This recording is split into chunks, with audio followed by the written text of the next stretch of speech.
Next on Book TV, Steven Pinker argues we're living in the most peaceable era in human existence, and that through the spread of government, literacy, trade, and cosmopolitanism, humans have been able to increasingly control the inner demons that lead us to violence. This is about an hour and 15 minutes.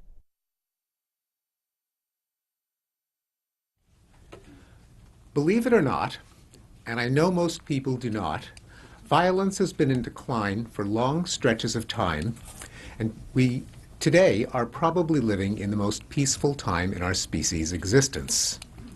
The decline of violence has not been steady, it has not brought violence down to zero, and it is not guaranteed to continue. Nonetheless, it's a persistent historical development, visible on scales from millennia to years, from wars and genocides to the spanking of children and the treatment of animals. This evening, I'm going to discuss 6 major historical declines of violence, their immediate causes in terms of particular historical events of the era that a historian would single out, but also their ultimate causes in terms of general historical forces interacting with human nature. The first major decline I call the pacification process. Until about 5,000 years ago, humans everywhere lived in anarchy without central government. What was life like in this state of nature?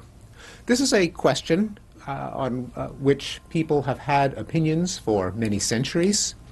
Thomas Hobbes in 1651 famously said that in a state of nature the life of man is solitary, poor, nasty, brutish, and short.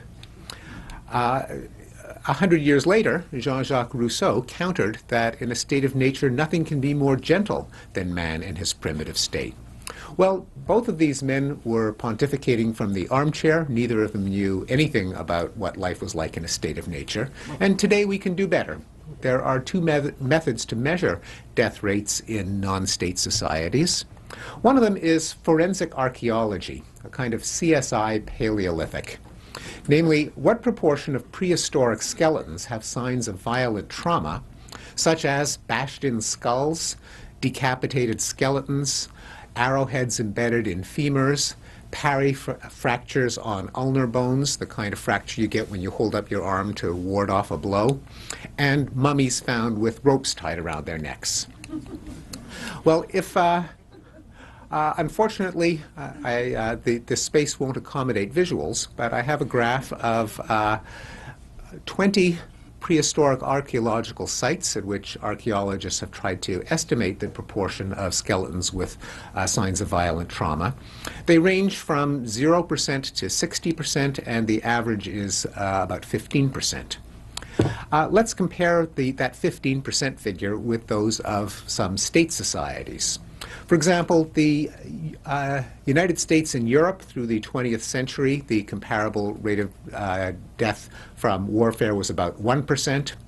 If we try to get the worst possible figure by throwing in all the war deaths, all the deaths from genocides, and all the deaths from man-made famines throughout the world during the 20th century, the figure is about 3%.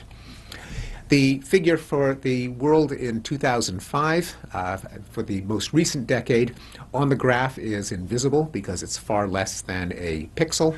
It's about 3/10 of 1%. The second way of estimating the rate of violent death in non-state societies is by examining ethnographic vital statistics. That is, what percentage of people living in extant or recent non-state societies, hunter-gatherer and hunter-horticultural and other tribal societies, die at the hands of their fellow humans. Again, the graph that I would display, if I was displaying graphs, shows 27 societies for which such figures are available. They range, and here I've plotted them using the conventional criminologist scale of violent deaths per 100,000 people per year. The deaths rates range from 0 to 1,500, but the average is about 500 deaths per 100,000 people per year. That is 1/2 of 1%. Again, let's compare that figure, a bit more than 500, with the corresponding figure for some states. And again, we'll stack the deck against states by choosing the most violent states in the most violent eras in their history, such as Germany in the 20th century. 2 world wars, the figure is about 150. That's a similar figure to what we have for Russia in the 20th century, which went through 2 world wars, a revolution, and a civil war. Japan in the 20th century was closer to 60. The United States in the 20th century was less than 3. And the world in the 20th century is about a third of a death per 100,000 per year. Sorry, that's the world in the first decade of the 21st century. The world in the 20th century, throwing in all of the world wars, genocides, and man-made famines, is about 60 per 100,000 per year, far less than the 524 per 100,000 per year that we find in non-state peoples. Well, what was the immediate cause of this change in rate of violent death? The most likely one is the rise and expansion of states. Students of history are familiar with the various paxes, that is, peaces imposed by an empire or hegemon, the Pax Romana, Pax Islamica, Pax Britannica, Pax Sinica, and so on. When a state imposes control over a territory, it tends to try to stamp out tribal raiding and feuding. It's not because that this comes from a benevolent interest in the welfare of the subject peoples, but rather all of this raiding and feuding is a nuisance to the overlords because it just settles scores among them and shuffles resources around at a net loss to the overlords, who would just as soon keep the people alive to provide them with taxes and tributes and slaves and serfs. Just as a farmer has an interest in preventing his cattle from killing each other, because it's just a dead loss to him, so an emperor or warlord will try to keep his subject peoples from killing each other at a loss to himself. The second historical transition in violence has been called the civilizing process, and it refers to the transition between life in the Middle Ages, and I have a lovely woodcut here of knights cudgeling, stabbing, and putting daggers through peasants, and the early modern period. It turns out that in many parts of Europe, homicide statistics go back hundreds of years to the 14th and often the 13th century. And if you plot homicide statistics over time, over the centuries, you find that they plummet from an average rate of about 35 per 100,000 per year to the contemporary European rate of 1 per 100,000 per year, a decline of about a factor of 35. This is one of many graphs that I'm going to ask you to imagine, which consists of a jagged line that meanders from the top left of the graph when statistics first started to be kept for the category of violence I'll be discussing, and meanders its way down to the bottom right of the graph, which represents the era in which we are now living. And that is true for homicide in Europe.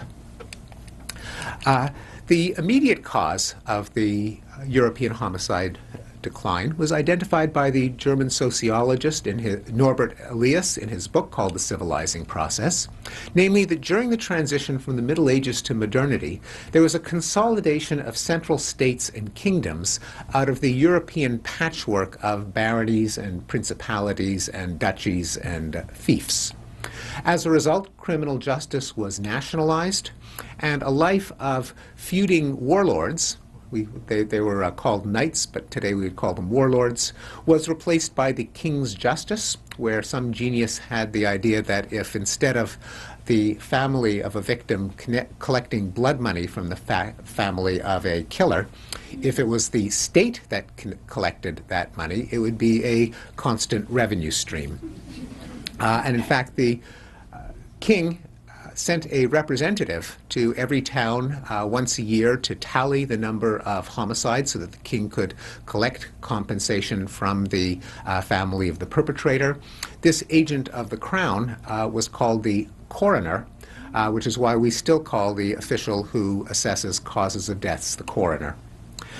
Aside from the consolidation of states, the transition from Middle Ages to modernity saw a growing infrastructure of commerce. Institutions such as money and finance and contracts that could be enforced and recognized within the boundaries of these newly consolidated states, and technologies that lubricated trade, such as transportation, better roads, better bridles for horses, instruments of timekeeping, and other technologies. The result was that zero-sum plunder, where the plunderer's gain was the victim's loss, was increasingly replaced by positive-sum trade, where both parties to a voluntary exchange can benefit. The third major transition can be illustrated by some of the methods that the early states used to impose peace on their kingdoms. Punishments such as breaking on the wheel, where the victim would be tied to a wagon wheel and the executioner would smash his or her bones, her arms and legs with a sledgehammer, at which point the victim would be hoisted up on the wagon wheel and left to die of exposure and shock. Burning at the stake, sawing in half from the crotch up, impalement through the rectum, and clawing the flesh with iron hooks. However, in a remarkably narrow slice of time, centered in the 18th century, torture as a form of punishment was abolished by every major country, including the United States in its famous prohibition against cruel and unusual punishment in the Eighth Amendment to the Constitution. This was part of a global movement to abolish judicial torture. The 18th century also saw the abolition of other institutionalized forms of violence that we now consider barbaric, such as the frivolous application of the death penalty. England in the 18th century had 222 capital offenses on the book, including poaching, counterfeiting, robbing a rabbit warren, being in the company of gypsies, and, quote, strong evidence of malice in a child aged 7 to 14 years of age. This was not just a theoretical possibility, but was carried out with relish. Samuel Johnson, for example, in his diary, speaks about a 7-year-old girl who was hanged for stealing a petticoat. By 1861, the list of capital crimes was down to 4, basically high treason, murder, and some of its variations. In the United States, too, there was an enormous list of capital crimes in the colonial and early independent period. I have a graph showing the percentage of American executions for crimes other than murder, and it meanders from close to 100% in the colonial period down to pretty much 0%. Nowadays, the only crimes against people that are punishable by execution other than murder are conspiracy to commit murder. The death penalty itself was put on death row starting in the 18th century, and it began a gradual and then a precipitous wave of abolitions of capital punishment. Nowadays, the United States is the only Western democracy that even has the death penalty, and even then only in 2/3 of the states. And even then, to say that the United States has the death penalty is a bit of a fiction. If you look at the number of American executions as a proportion of the population, it has been plunging, and so now the graph hugs the floor. Nowadays, about 50 people are executed every year in a country that has close to 17,000 homicides. So even here, in the backwater of death penalty abolitions, the death penalty is a shadow of its former self. Other abolitions during the humanitarian revolution include witch hunts, religious persecution, such as burning heretics at the stake, dueling, blood sports, debtors' prisons, and of course slavery, where the end of the 18th century saw the beginning of a tidal wave of abolitions of slavery. In the United States, again, a bit behind the curve, not doing it until the 1860s. But today, for the first time in history, no, slavery is not legal anywhere in the world. It used to be that slavery was legal everywhere in the world, and indeed endorsed as part of the natural order of things by the ancient Greeks, by the Bible, and just about everyone else. What were the immediate causes of the humanitarian revolution? Well, I've looked at a number of candidates, and the most plausible in terms of something that happened before the humanitarian revolution was advances in printing and literacy.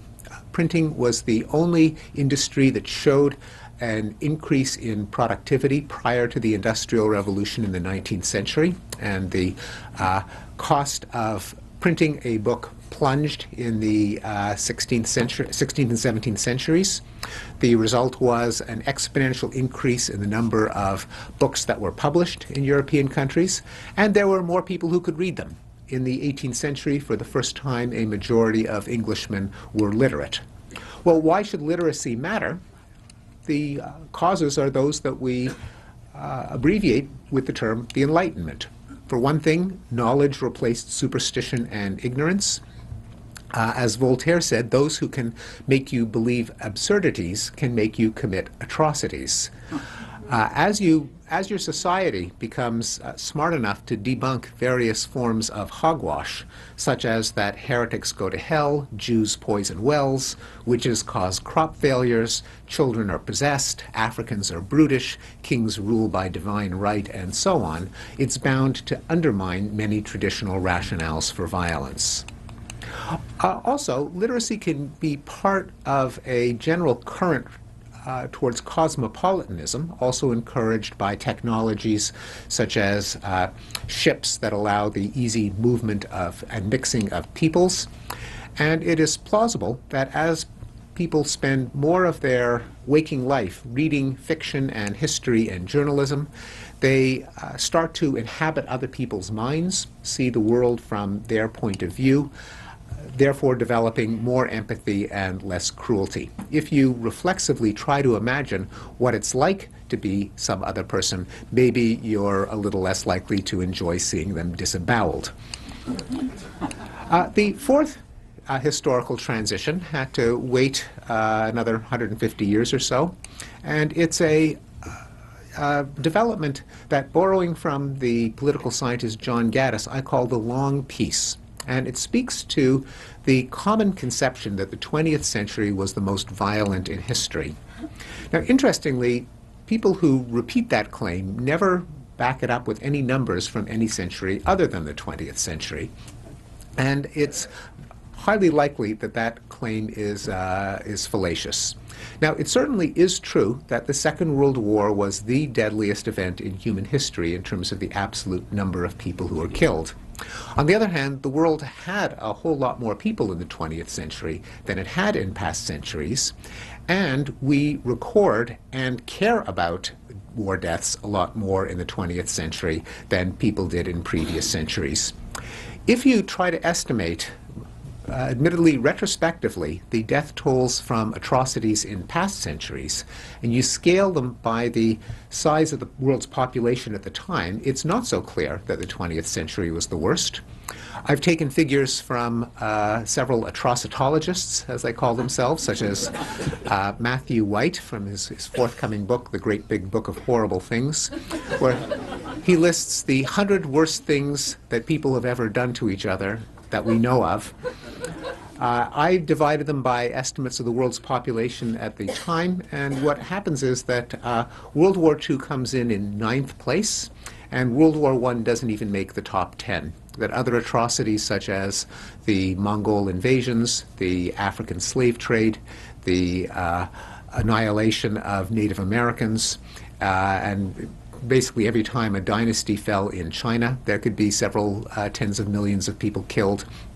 And if you look at the worst atrocities throughout human history plotted over time, they pretty much form an even cloud for 2,500 years. If you then zoom in on the last 500 years, where we could do a little bit better, instead of just plotting the atrocities, we can add them up for the centuries. The political scientist Jack Levy has done that for a particular category of mass violence, namely great power wars. Wars that embroil the 800-pound gorillas of the day, the largest states, and the ones that in fact do far more damage when they get into a war than all the little wars combined. If you plot the proportion of years between 1500 and 2000 in which the great powers of the day fought each other, you see a curve in which for the early centuries, the great powers were pretty much always at war. There are many points in the curve that hit 100% of the years in a quarter century. Now the great powers are virtually never at war. The last great power war was the Korean War that ended in 1953. If you plot the duration of wars involving a great power, on at least one side, the duration goes down. We used to have things like the 30 Years' War, the 80 Years' War, the 100 Years' War. In the 20th century, we had the Six-Day War. If you plot the frequency of wars involving a great power, that is how many new wars are started every year, again, you have a curve that works its way downward from 1500 to the present. However, there is one curve that goes in the opposite direction.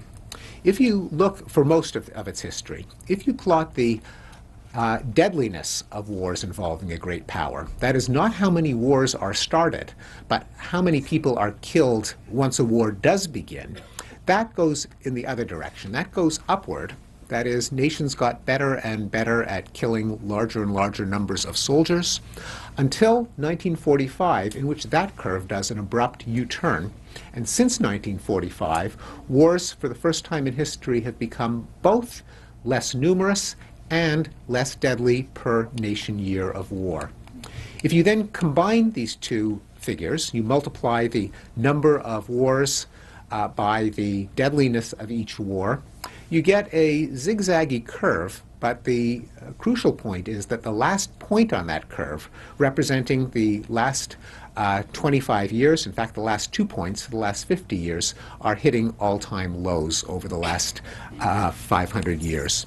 This is the phenomenon called the long peace, namely that in the last two-thirds of a century, since 1945, there's been a historically unprecedented decline in interstate war, wars between countries. To be exact, and here are some statistics that are very easy to convey. They don't need a graph because they all consist of the number 0. There were no wars between the Soviet Union and the United States, which may sound unexceptionable today, but every expert predicted that World War III was inevitable. Many people in the room grew up with the experts assuring us that it was only a matter of time before the US and USSR duked it out. No nuclear weapons have been used since Nagasaki in wartime, again confounding every expert prediction. As I've mentioned, there have been no wars between great powers since 1953, probably the longest span of time without a great power war since the Roman Empire. There have been no wars between Western European countries. Again, your first reaction might be to say, well, ho-hum, of course there haven't. No one expects, say, France and Germany to go to war. What a concept. Or Sweden and Russia. But of course, any student of European history knows that this was the rule, not the exception, until the precipitous decline of interstate war after 1945. There have been no wars between developed countries, that is, the 45 or so countries with the highest GDP per capita. Now, what about the rest of the world? Well, there is a fifth major decline of violence that I call the new peace, that refers to the rest of the world. So what's happened if we set aside the great powers, the Western European countries, the rich countries, what was the rest of the world doing? Well, there was a worldwide decline in the number of interstate wars where one country declares war against another. However, there has been a huge increase in civil wars. It mainly exploding starting in the 1960s when newly independent states with inept governments were challenged by insurgent movements, and both sides were armed and financed and egged on by the Cold War superpowers. However, since 1991, even the number of civil wars has declined with the end of the Cold War. And one now has to ask, if the number of interstate wars went down, the number of civil wars went up, which ones kill more people? And the answer is very clear. Interstate wars kill far more people, or at least they have since the late 1940s. There's nothing like a pair of great powers chucking artillery shells at each other, bombing each other's cities, sending massive number of tanks to do battle, to rack up high body counts in a hurry. In comparison, some teenagers armed with AK-47s can surely make life miserable in the local areas in which they work, but they simply don't do the same amount of nationwide damage. And again, I have a graph showing the deadliness of interstate and civil wars over the last 55 years. The number of deaths in interstate war per year of war has plummeted. For civil wars, it's just a slight increase followed by a decrease. If you then add up the deaths from all sorts of war, that is interstate and civil wars, what you find is a bumpy decline with peaks for the Korean War, the Vietnam War, the Iran-Iraq War. But in the last 10 years, the figures hug the floor. They're basically a narrow little stripe. And since you can't see the picture, I'll describe it in numbers. During the worst years of World War II, the death rate from war was about 300 per 100,000 per year. During the late 1940s and early 1950s, it had fallen to about 22 per 100,000 per year. In this past decade, it has been at 1/3 of a death per 100,000 people per year, using a constant yardstick of battle deaths. And this is the phenomenon I've been calling the new peace. So it would be a bit of an exaggeration, but not too much of an exaggeration, to say that the dream of the 1960s folk singers is almost coming true. That is, the world is almost putting an end to war. What are the immediate causes of the long peace and the new peace? Well, one influential hypothesis came from Immanuel Kant in 1795 in his essay Perpetual Peace, in which he proposed that democracy, interstate trade, and an international community all would drive down the likelihood of war.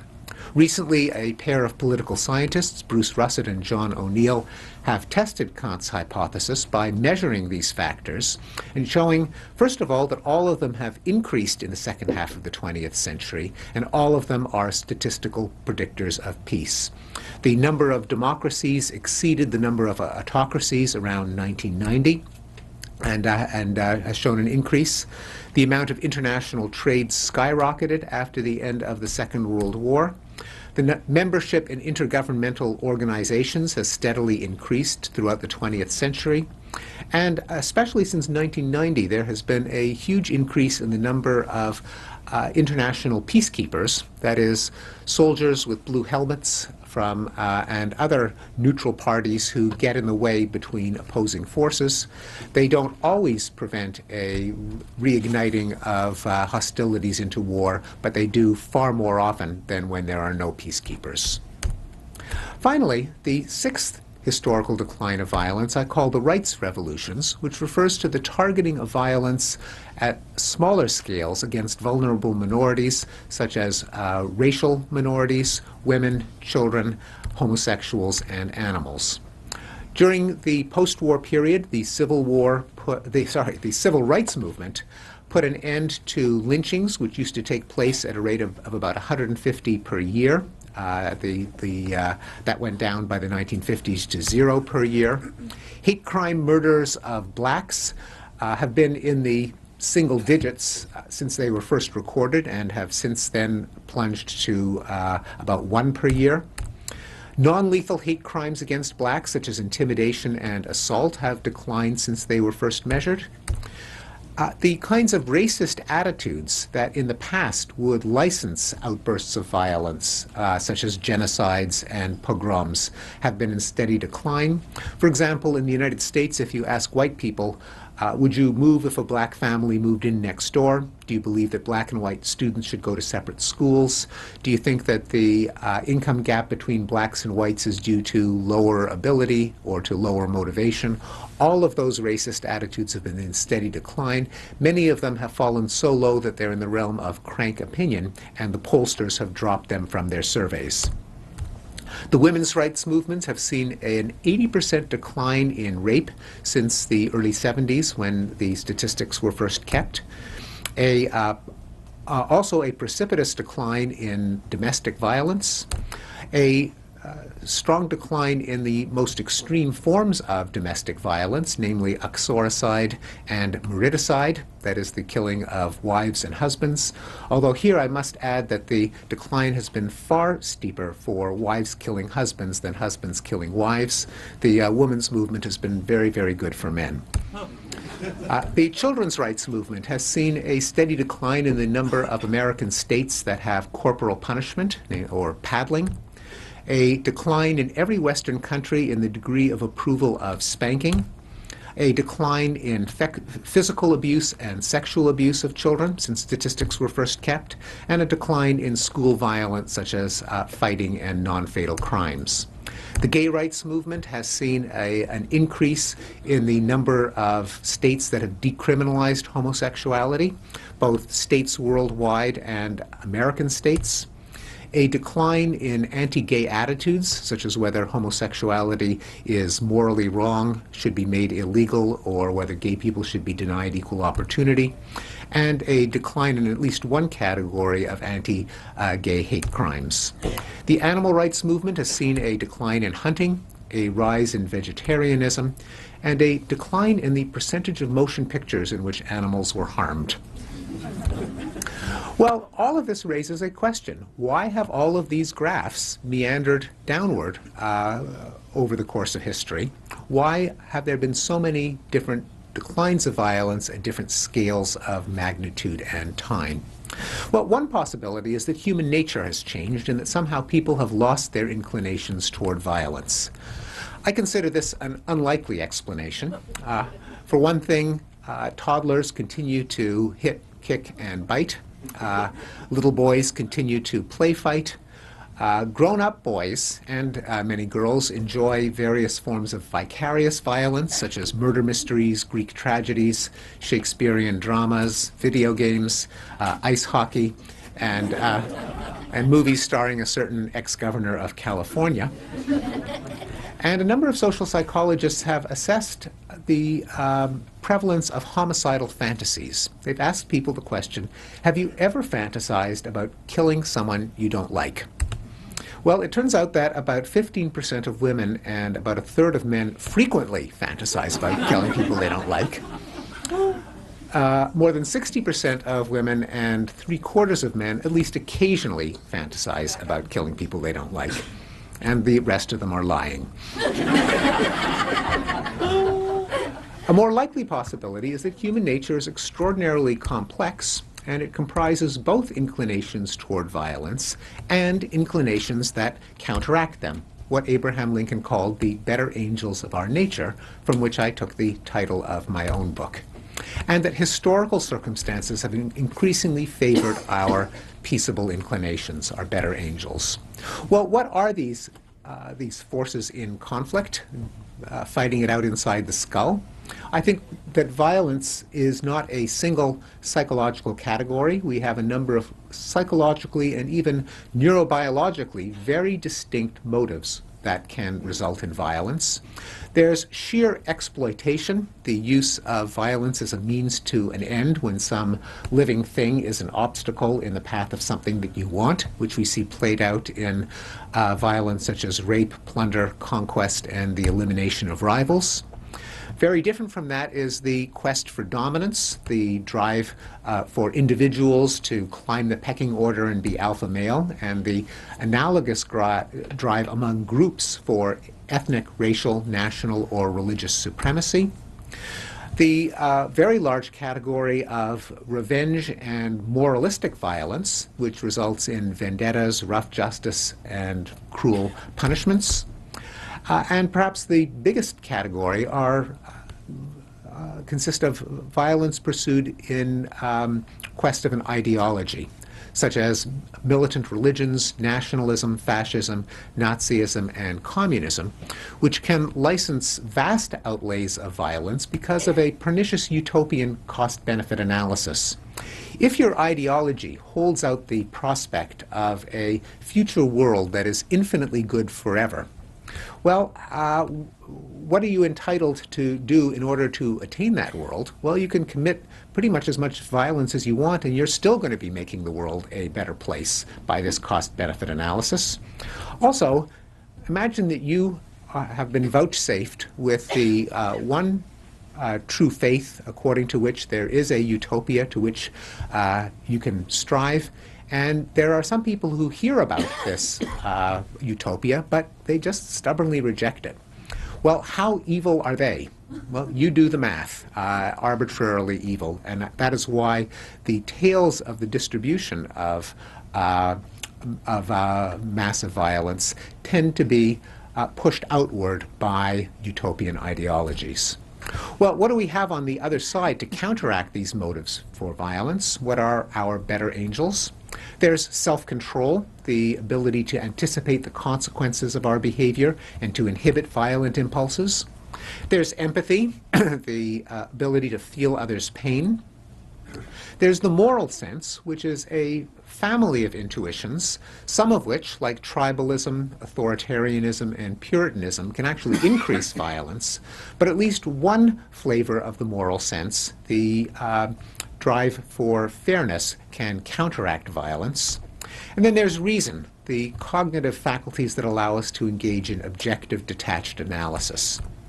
Well, if we have then these inclinations toward violence on the one hand, these inhibitions against violence on the other, what has tipped the balance over the course of history? What has brought out our better angels?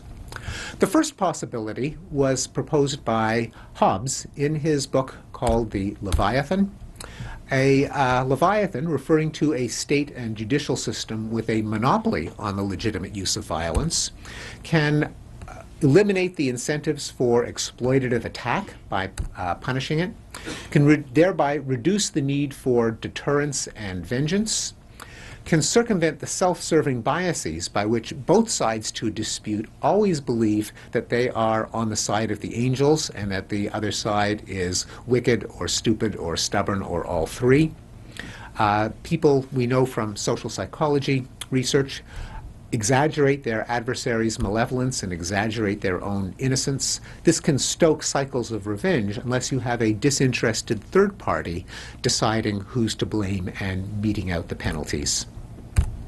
Some historical evidence that the Leviathan has been a pacifying force consists of the first two transitions that I discussed this evening, the pacifying and civilizing effects of states, and the fact that we can watch these movies in reverse in zones of anarchy where indeed violence can re-erupt, such as the American Wild West, where the cliche of the cowboy movies was that the nearest sheriff is 90 miles away, in failed states, in collapsed empires, and in mafias and street gangs who deal in contraband and therefore cannot settle their disputes by calling in the state. They can't file a lawsuit. They can't dial 911 because of the nature of the work that they do, and so they have to enforce their interests with their own rough justice, resulting in the Corleones, the Sopranos, and those kinds of vendettas.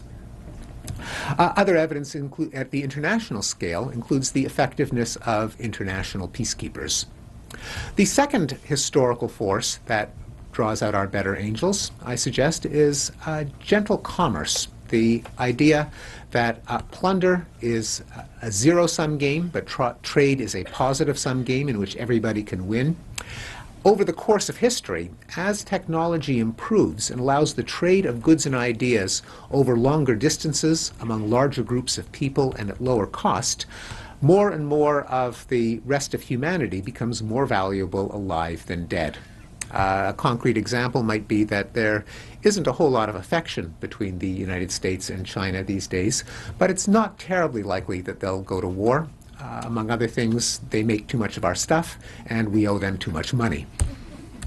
Some historical evidence for the theory of gentle commerce consists of statistical analyses showing that countries with open economies and greater amounts of international trade get embroiled in fewer wars, host fewer civil wars, and host fewer genocides. The third historical force has been called the expanding circle. This is a concept that was named by Peter Singer, but first endorsed by Charles Darwin more than a century before. The idea is that evolution bequeathed us with a sense of empathy. Unfortunately, by default, we apply it only to a narrow circle of friends and family. But over the course of history, you can see the circle of empathy expanding to embrace not just the family, but the village, then the clan, then the tribe, then the nation, then it's extended to other races, to both sexes, to children, and eventually to other sentient beings, other species. This just begs the question of what expanded the circle, and as I hinted earlier, technologies that increase cosmopolitanism may have that effect. The growing appreciation of history, of literature, of media, of journalism, growing opportunities for travel. And we know from the social psychology laboratory that if you get a person to adopt the perspective of some other real or fictitious person, they are more sympathetic to that person, and they're more sympathetic to the category of people that that individual represents. Historical evidence includes the fact that in the 17th and 18th century, there was an expansion of literacy and travel, the so-called Republic of Letters, which preceded the Humanitarian Revolution. It may not be a coincidence that the second half of the 20th century, which had the long peace and the rights revolutions, was also the era of the electronic global village. And it's often been speculated that the rise of internet and social media has assisted the color revolutions and the Arab Spring. The final historical force I call the escalator of reason. The possibility that the growth of literacy, education, and public discourse has encouraged people to think more abstractly and more universally. They get into the habit of rising above their parochial vantage point, which makes it harder to privilege your own interests over the interests of others. It encourages you to replace a morality based on tribalism, authority, and Puritanism with a morality based on fairness and universal rules. It encourages people to recognize the futility of cycles of violence, and increasingly to see violence as a problem to be solved rather than as a contest to be won. What is the evidence? Well, one intriguing piece of evidence is that abstract reasoning abilities, as measured by IQ tests, believe it or not, increased over the course of the 20th century. Throughout the 20th century and all over the world, IQ increased by about 3 points a decade, the so-called Flynn effect. How could this have affected violence? Well, other studies have shown that people and societies with higher levels of education and of measured intelligence, holding all else equal, commit fewer violent crimes on average, cooperate more in experimental games, have more classically liberal attitudes, such as opposition to racism and sexism, and are more receptive to democracy. Well, why have I ended up with this list of four seemingly very different forces? Why are they all pushing in the same direction toward less violence? The closest I think we can come to an overarching theory is that violence is what game theorists call a social dilemma. That is, it's always tempting to an aggressor to engage in predatory or exploitative violence, but on the other hand, it's quite ruinous to the victim. In the long run, all parties are better off if violence is avoided. And our dilemma as humans, our pickle, is how to get the other guy to refrain from violence at the same time as you do. If you are the only one to beat your swords into plowshares, then you are a sitting duck for invasion by the bad guys. Everyone's got to decide to beat their swords into plowshares at the same time. One can see these forces as cases in which human experience and human ingenuity gradually solves this problem, just like other scourges of nature, like pestilence and hunger, that we've dealt with, and that all of these forces have increased the material, emotional, and cognitive incentives of all parties to avoid violence simultaneously. Well, regardless of the correct explanation for the decline of violence, I think its implications for understanding the human condition are profound. For one thing, they call for a reorientation of efforts toward violence reduction from a moralistic mindset to an empirical mindset. Instead of asking, why is there war, we might be better off asking, why is there peace? Instead of, what are we doing wrong, we might ask, what have we been doing right? Because we have been doing something right, and it sure would be good to find out exactly what it is. Thank you very much.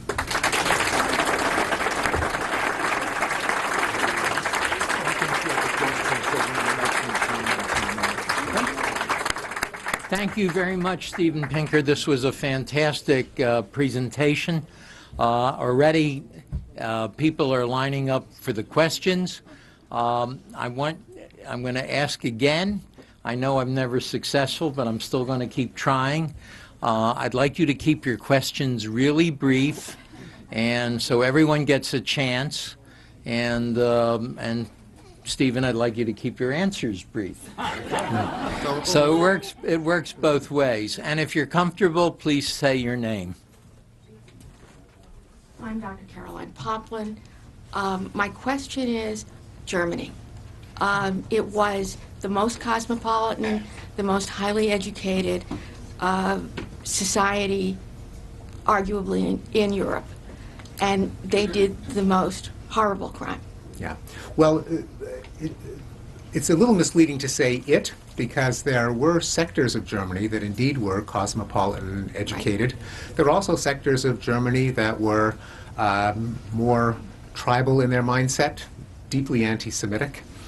There was even among the German elite, there was a widespread rejection of the Enlightenment, which was dismissed as that French business, and rather than an acceptance of the idea of universal rights and an emphasis on the flourishing of individuals, there was a rather primitive embrace of blood and soil, of tribalism. Now, granted, you're certainly right. There was this flourishing of cosmopolitan sentiments among some sectors of the German population. The problem was they were all murdered. So the general answer is that it was that when it comes to an entire society, it's important to see how dynamics can lead to competition among the various sectors, and it's only if you have a robust democracy in which the cosmopolitan people are not murdered that it can affect the course of the society as a whole. First a comment and then a question. I think a fantasy that Carla would appreciate was that Buñuel, the great Spanish filmmaker and perhaps the cleverest of all, as he was dying, said in his autobiography, if only every 10 years I could get up out of the grave and get a newspaper and keep in touch with what's going on in the world. That's wonderful. Your presentation is, in terms of overt violence, is extraordinarily impressive. On the other hand, there's a containment, in one sense, in the proliferation of violent games, starting with kids as young as 2 and 3, and the tremendous compulsive preoccupation with violence in all the media, in football and so forth. And I would call it a kind of externalization, not a sublimation, but contained. And part of it, I think, is well, Freud spoke of the pervasivity of violence and his aggressive drive, and that you can kind of identify with people who are suffering and say, "Thank God it isn't me," and then, but even more important, murder mysteries. Mm-hmm. Somebody. I can fantasize that I've done this murder, but somebody else is going to be discovered, and I can go conscience-free. Yes, I agree that a pleasure taken in violent entertainment is a great constant of the human experience. I don't believe that violent entertainment causes violence. The huge expansion of violent video games has been accompanied by the great American crime decline since the early 1990s. I'm also not convinced by a kind of hydraulic model that if you get your violent urges out through violent entertainment, you're less likely to commit it in real life. I think that it's a guilty pleasure that people of all eras have had. If you look at Titus Andronicus, if you look at the Penny Dreadfuls, if you look at the Old Testament, if you look at the Lives of the Saints, there's a lot of really gruesome stuff in there. People enjoy it for interesting reasons, I think, including the ones that you mentioned, but it's a tenuous connection to real-life violence. I would think that very few people watch torture and execution in terms of the total population, and now it's a large part of the population, so it's one difference. Well, people came out and brought up the whole family to watch really stomach-turning public executions, burnings and breakings and strangulations and disembowelment. So in the past, it was possible for an entire population to be overcome by a kind of collective sadism. One last comment. I noticed there was laughter in Twitter when we talked about disembowelment and mummies with cords around their neck. Folks, we have a long line, and I would like everyone to get their chance. Yes. Promise to be brief. Good evening and Happy New Year to those to whom it is applicable. You said if anyone wanted to give names, we could. I'll give a nickname and leave it to the imagination to figure out its polymath. Anyways, question is this, and by the way, I was very much impressed by your presentation. I've always wanted to meet you. No bizarre fantasies there, but just wanted to trust me, I'm no murder involved, but believe me, I'm very passive. But question is this: do you think some people are actually biological, have a tendency to really almost be inherently evil? I've sometimes looked at clowns in the dark, and I look like as though maybe there's a fear of clowns. I still have that these toy clowns could arouse evil. Little children holding like scissors behind their back and saying, 3-year-olds, look like little charming, pretty little girls. You want to play? You want to play? And if you get too close, watch out. That scissors are gonna be a nice dagger in your guts. And no matter how you raise them, even if they're adopted by the most nicest, kindest people, most intellectually brilliant, there's something about them that they like to see others suffer. Yeah. There is, the answer is that there is a substantial heritable component to antisocial tendencies, and at the extreme end, violent antisocial tendencies. It's not obviously completely heritable, but within a population, the troublemakers, the more callous, more impulsive people, they get that way in part for genetic reasons, because thanks to the real-life research that carries out the thought experiment you mentioned, namely compare adoptive children to their biological parents and their adoptive parents, shows that there is some statistical tendency. The most extreme are psychopaths, a few percentage points of the population, that seem to be without the ability to develop a conscience that counts the interests of others. So it's among individuals there does seem to be some heritability, and yes. You never know. The average person wouldn't I think we know. need to move Yes. on. I think it's Thank only you. fair that everyone get a chance. Thank you. Try and get on. Hi, my name is Noah Brayali, and my question is about the backroom boys. It's a phrase that was used to refer to the chemists and chemical engineers at DuPont who developed the napalm that was used to great effect in the war against Indochina. The United States was involved, the Vietnam War, and so in reviewing the record of the backroom boys, Professor Noam Chomsky, a friend of yours, colleague of yours, I'm sure you know who he is. Remarks that there's an objectivity and a distance from the effects of their actions that these backroom boys had in their very technological occupations. And he traces it to the 30 Years' War. and mentions that this institutionalized violence by objective and rational and reasonable people through largely technological means has its roots in those prolonged genocidal conflicts that you mentioned have abated in severity. So at that time, maybe 30% of what's now Czech Republic just perished through the effects of that war. And as you rightly mentioned, the percentages of genocidal conflict killed by these kind of wars have declined precipitously. But the institutions seem to remain with us, in particular this dispassionate, reasonable and objective countenancing of extreme violence, particularly technological in form, like these backroom boys at DuPont in the 1950s, developing napalm and other very effective killing agents. Yes. Well, what I've really been concerned with is when these agents have been deployed. And it's interesting that contrary to what I often hear, namely, as we develop high-tech push-button forms of warfare, won't that circumvent the inhibitions that we have against hands-on, bloody, gory violence, and therefore would that lead you to expect violence to go way up? And I don't think that that's consistent with the process of history. You mentioned the 30 Years' War with those horrific rates of violent death, and those were carried out by pikemen and with edged weapons and bayonets and so on.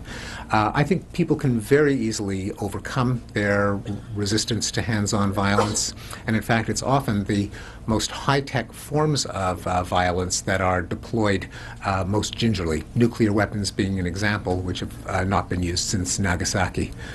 So I think the correlation is much less than people think, simply because it is so easy to commit hands-on violence. You're talking about the historical record, on this historical link between this technology of violence and that particular pattern of, in particular in Europe, in Northern Europe, this pattern of technologically very rich and devoted to culture of violence. You've reviewed this history of violence. How clear is that connection? Yeah. The highest technology of any culture is typically applied to weapons of war. So the Mongolian hordes on horseback had amazingly well-engineered composite bows that could do vast amounts of damage very quickly. So that's something that seems to bring out people's ingenuity. I am Paul Steinberg, a psychiatrist here in town, and I'm wondering if you could just comment on these thoughts that you may be dismissing the change in human nature a little too quickly, in the sense that genes are always in a dance with the environment. And I know you cite, I haven't read your book, but I know you cite Greg Clark, and his research is remarkable in looking at what happened starting in the 13th century with the royals just being much more fertile than the lower classes. And then the bourgeoisie. Yes. And the bourgeoisie created the Enlightenment, but it took 500, 600 years for the Industrial Revolution to happen. So we had more people in England who had what Ned Hallowell calls attention surplus disorder, and fewer people with attention deficit disorder, less impulsivity, greater concentration, greater self-control. And when a society moves in that direction, you reach a critical mass, that may actually change the way it certainly fuels just a change in the culture. Yes, and I discuss that possibility at length in the book. I end up not embracing it, though not rejecting it, mainly because of lack of evidence. It makes the prediction, for example, that Englishmen, regardless of their culture, should be genetically less prone to impulsivity and violence than people from other cultures and races. This isn't a possibility that I'm eager to test anytime soon, or anyone else. But moreover, it may be unnecessary. It's very early in the investigation of recent biological evolution. But given that some of the developments that I discuss occurred far too rapidly to be attributable to genetic evolution, such as the plunging of the crime rate since 1992 or the rights revolutions. So something must have happened that was not genetic that could account for that plummeting. So on grounds of parsimony, I figure we don't have any need for the hypothesis that there's also been a genetic change, while not ruling it out. Hey, I'm a terrible public speaker, but a huge fan, so I'll try to keep it together and ask you a question here. I'm curious about people's relationship in a representative democracy with civilian law enforcement, and it's really interesting to hear about declining rates of violence, but at the same time, things like paramilitary police forcing and SWAT teams have like gone way beyond their original intention for like hostage situations, and even famously last year, someone, they're breaking into people's homes over, college loans, etc. So if rates of violence are really declining amongst the people, why are the civilian law enforcement seem to be flexing their muscles in a way that doesn't correlate with the decline in violence? Mm-hmm. Well, it's we have to look at figures over time of government violence perpetrated against its own civilians, and I suspect that there hasn't been much at all of an increase compared to earlier decades and centuries. In bringing in the Leviathan to keep people from each other's throats, you then introduce the second problem of keeping the Leviathan from people's throats. That first transition was a tough bargain because it did lower the rate of violence, but then it gave you these bloodthirsty despots to deal with. The democratic revolution, and indeed the continuing battle for democracy and civil liberties, is an attempt to find that sweet spot where the government is powerful enough to deter predation by one citizen over another, but not so powerful that it becomes a menace to its own citizens. And that's something that we're, I suspect, always going to muddle through. Okay, thank you. I'm going to make sure that everyone in line gets to ask their question, and that will be our limit tonight. So. Hi, my name's Gregory Walsh. I want to say I've been really looking forward to reading this book ever since seeing a speech you gave 3 or 4 years ago at the TED conference on this same topic. I was, however, wondering if you could comment on some allegations made in a book I recently read called, got a blank on the name, Sex at Dawn, the prehistoric origins of modern sexuality, in which those authors allege that some of the data you present about rates of violence among hunter-gatherer cultures, which you called, I think, non-state peoples tonight, is erroneous. They allege, for example, that the data at the time it was collected, these people had contact with modern society for many decades, that they're not, in fact, nomadic, they're settled peoples. I've just been curious ever since reading that to hear your response to some of those allegations. Yeah, I'm not familiar with those allegations, but the data that I present are, many of them are from people who definitely had no contact with any Europeans, such as samples of skeletons from pre-Columbian Native Americans. Many of them are also from hunter-gatherer and hunter-horticulturalist people who also had no contact. So I don't know, I can't respond to these allegations not knowing what they are, but certainly the sources that I've consulted make it very clear when there has or has not been contact.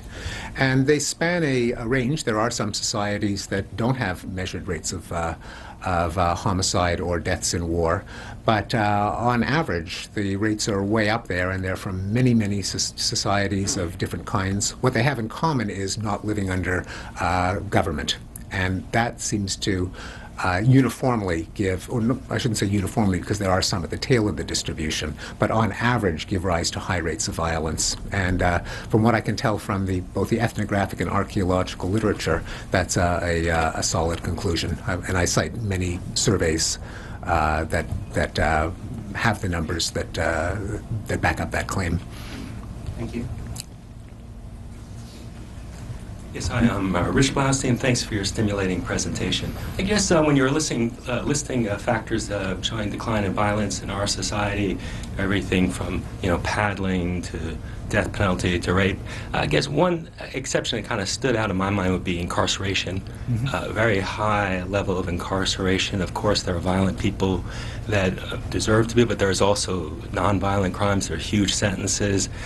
People thrown into a situation where that prison life is not getting less violent. I was wondering how you factor into that at the larger picture. Well, in historical terms, modern American prisons, as horrible as they are much less violent than prisons several hundred years ago, when you could have, say, prisoners shackled to the floor or wearing iron spiked collars, and their family would have to pay for easement of irons for the spiked collar to be taken off, when there was extremely high rates of death from disease and starvation in the prisons. This is not to defend the current American prisons by any means, but historically it would be inaccurate to take the current American imprisonment binge as evidence that nothing has improved. Now, the American imprisonment bulge of the last 20 years partly was a way of reducing counteracting the enormous increase in street violence and violent crimes of all types that had overtaken the United States from the 60s through the 1980s. The homicide rate more than doubled in those decades, the rate of rape, the rate of assault. And so as a rather clumsy countermeasure, there was an increase in incarceration, which in part was responsible for the fact that the violent crime rates have plunged back to earth since the 1990s. Not entirely, because there were a number of other causes of the violence decline, but most statisticians of crime attribute at least part of the crime decline to the increase in imprisonment. Now, in the United States, as with many other of the trends that I've been mentioning, it's a little misleading. It's the country we all know best, and we tend to think of it as representative of Western democracies, but it's really an outlier. And a lot of the trends that I've mentioned are true for every Western democracy but the United States, which is kind of pulling up the rear.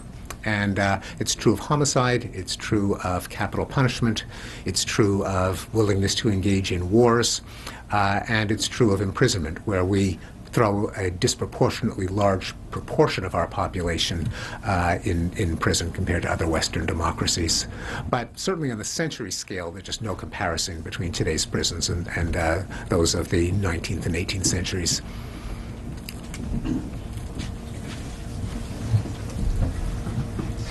Hi, my name is Megan, and I was wondering if you could share with us a bit about the methods you used to arrive to these numbers that you talked about tonight. Did you do kind of independent testing with statistics, like kind of look at this type of cause, like did this factor cause X, change these things? So could you share with us kind of the source of your numbers and how you arrived at them? Well, it depends on the numbers, because for different periods of history and different kinds of violence, the numbers have different sources. So for the state non-state contrast, it came from ethnographies of extant tribal peoples and from forensic archaeology.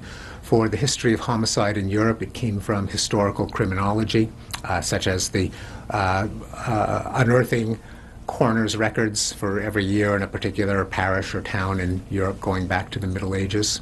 In the case of war, it depends on the period. Since 1946, there have been meticulous statistics kept on deaths in armed conflict by a couple of Scandinavian organizations. Before 1946, there was the Correlates of War Project, which looked at death rates from the largest wars from 1816 to the present.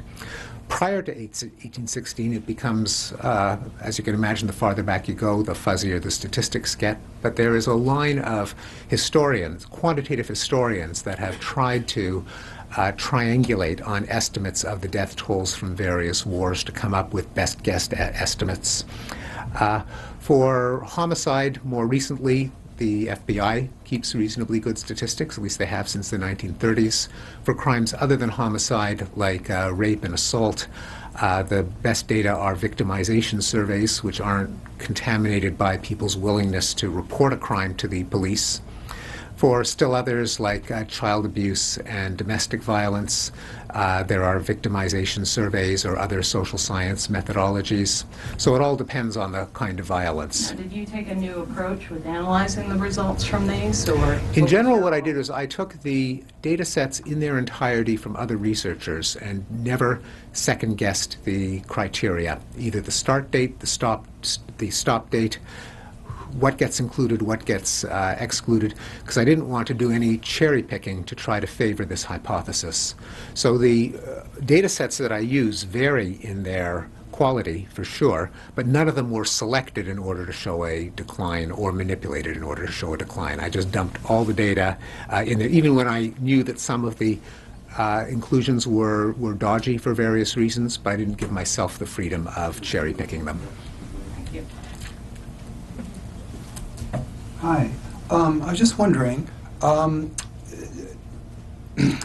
finds that social capital has been declining in the United States, interconnection, community, and I would have thought that that would lead to maybe more violence, more crime, but it seems like we've had a decline in crime despite, you know, those kinds of maybe troubling figures. Now, I was wondering if you given any thought to that and had any ideas why, you know, Putnam's results might be going in a different direction from your results on crime in this country? Yeah, it's a good question because there are other data sets that would seem to suggest that the rate of violent crime depends on the degree of social interconnectedness and trust in institutions. That of when I referred to the civilizing process, that was a decline from about 100 per 100,000 per year to about 10 per 100,000 per year. And that occurs everywhere that government extends its tentacles. But then the further decline that we see in Europe and in parts of the United States from about 10 down to the single digits, the low single digits, seems to depend not on the presence of government, but on some more nebulous process of accepting the legitimacy of the social order that indeed, as you suggest, you'd expect to correlate with the health of communal institutions, but as you also point out, don't. The embarrassing, dirty little fact is that no statistical criminologist has been successful in accounting for either the increase in crime rate in the 1960s through the 1980s, nor the plunging from the 1990s to the present. Everyone has been doing catch-up, all the numbers you plug into the usual models, you throw them in, you turn the crank, you run through the statistical models, and they don't predict why the curves go up and down. So that's the embarrassing secret. I do my best in the book to talk about changes in cultural attitudes that could filter down to law enforcement and push these up or down, but we're all basically telling stories post hoc. Thank you. Last question. My name's Rich Potter. Thank you. Can't wait to read this book. It's a fascinating subject. I'm interested in why is the perception that we live in such a dangerous and violent era, why is that so pervasive? Yeah. It's just amazing how discordant that is. Yeah, it is indeed an intriguing question. I think one reason is what the media report and what they're getting better at reporting. Not only is there the programming policy, if it bleeds, it leads. Media programmers know that just as people enjoy violent entertainment, they enjoy violent news, and so that gets promoted number one. We're better at finding violence. Now, anyone on the planet with a cell phone can beam video footage of violence all over the world. Cognitive psychologists know that the human mind estimates risk and likelihood by the ease with which we can recall examples. If you can think of an example, you think it must be dangerous. We're not as good at calculating denominators. And the media, of course, don't report denominators. If you've got millions of people dying of Alzheimer's and cancer and heart attacks, if Vladimir in Lithuania keels over from a heart attack, there isn't a camera crew filming it. But if Vladimir gets shot by a deranged postal worker, then it'll be on the evening news. And the final reason is that we care more about violence now. So a lot of things that just didn't even count as violence, now we consider to be heinous crimes. The most blatant example is genocide, which before the 20th century, no one seemed to think there was anything particularly wrong with genocide. It's all over the Old Testament. That doesn't seem to be a problem for anyone. There were many colonial ministers and politicians who thanked God for wiping out the Indians. There was a change in sensibility that has gone further and further down the scale to isolate behaviors that before were okay. My favorite example being the recent targeting of bullying. No less than the President of the United States gave a policy address on what we're going to do about bullying in the playground. Now, 25 years ago, this would have been like an episode of The Simpsons. It would have been absurd. Boys will be boys. It's part of childhood. How are kids going to be, grow up tough if you're going to turn them into sissies? But now we think of life from the point of view of the bullied child. There are many, many accounts of the suffering of victims of bullying, and now there's a new category of violence that wasn't even counted as violence before. Thank you. For more on Steven Pinker and his work, visit stevenpinker.com. Line that meanders from the top left of the graph when statistics first started to be kept for the category of violence I'll be discussing, and meanders its way down to the bottom right of the graph, which represents the era in which we are now living. And that is true for homicide in Europe. The immediate cause of the European homicide decline was identified by the German sociologist Norbert Elias in his book called The Civilizing Process, namely that during the transition from the Middle Ages to modernity, there was a consolidation of central states and kingdoms out of the European patchwork of baronies and principalities and duchies and fiefs. As a result, criminal justice was nationalized, and a life of feuding warlords, they were called knights, but today we would call them warlords, was replaced by the king's justice, where some genius had the idea that if instead of the family of a victim collecting blood money from the family of a killer, if it was the state that collected that money, it would be a constant revenue stream. And in fact, the king sent a representative to every town once a year to tally the number of homicides so that the king could collect compensation from the family of the perpetrator. This agent of the crown was called the coroner, which is why we still call the official who assesses causes of deaths the coroner. Aside from the consolidation of states, the transition from Middle Ages to modernity saw a growing infrastructure of commerce. Institutions such as money and finance and contracts that could be enforced and recognized within the boundaries of these newly consolidated states, and technologies that lubricated trade, such as transportation, better roads, better... Next on Book TV, Steven Pinker argues we're living in the most peaceable era in human existence, and that through the spread of government, literacy, trade, and cosmopolitanism, humans have been able to increasingly control the inner demons that lead us to violence. This is about an hour and 15 minutes.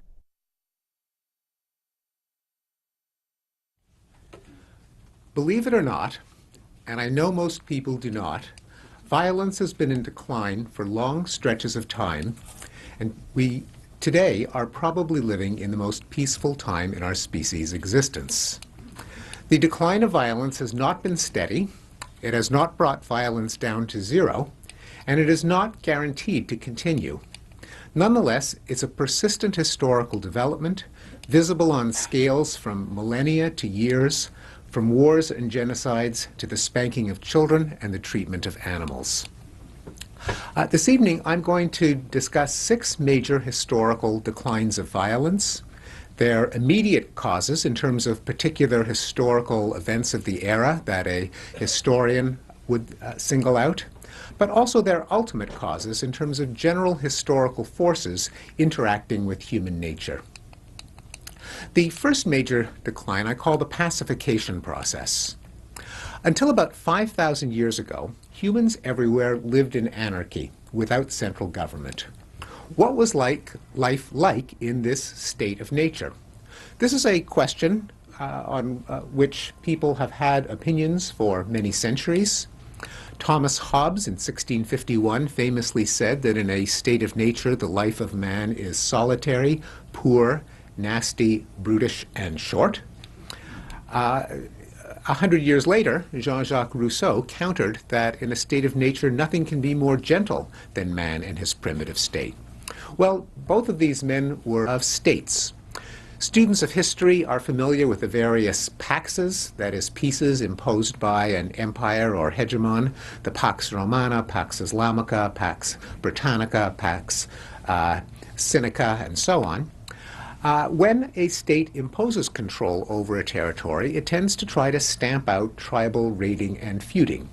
It's not because that this comes from a benevolent interest in the welfare of the subject peoples, but rather all of this raiding and feuding is a nuisance to the overlords because it just settles scores among them and shuffles resources around at a net loss to the overlords, who would just as soon keep the people alive to provide them with taxes and tributes and slaves and serfs.